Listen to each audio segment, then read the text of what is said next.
हई जौन स्क्रीन पर फोटो चलता इहे हई आकांक्षा दुबे। तो हाँ, इनके बारे में आज बात करे वाला बानी।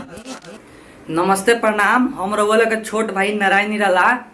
तो आज बहुत दुखद के बात बा कि हमारे भोजपुरी इंडस्ट्री से एक बहुत ही बड़ा खबर निकल के आ रहल बा। तो ये बात के रउआ लोग के पता नहीं खे तो हम बता देतानी। आकांक्षा दुबे के नइखिलो जानत तो हम बता देतानी कि भोजपुरी इंडस्ट्री के बहुत ही बड़ा एक्टर रही हो, जौन पवन सिंह के साथ में भी है गाना आई रहा। जौन गाना के हम देखाओ तनी अपना होम स्क्रीन पर, तो रउआ सब देखी लो। आकांक्षा दुबे बनारसी होटल में अपने आप को सुसाइड कर लेले बाड़ी। तो बहुत दुख के बात बा।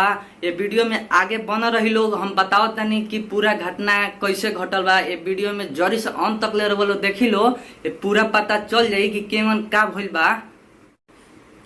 आकांक्षा दुबे उ एक्टर रही कि बहुत ही कम समय में बहुत बड़ा मुकाम हासिल कैले रही। तो पता नहीं एकरा पीछे के राज का बा, तो अभी हमरो पता नहीं खे।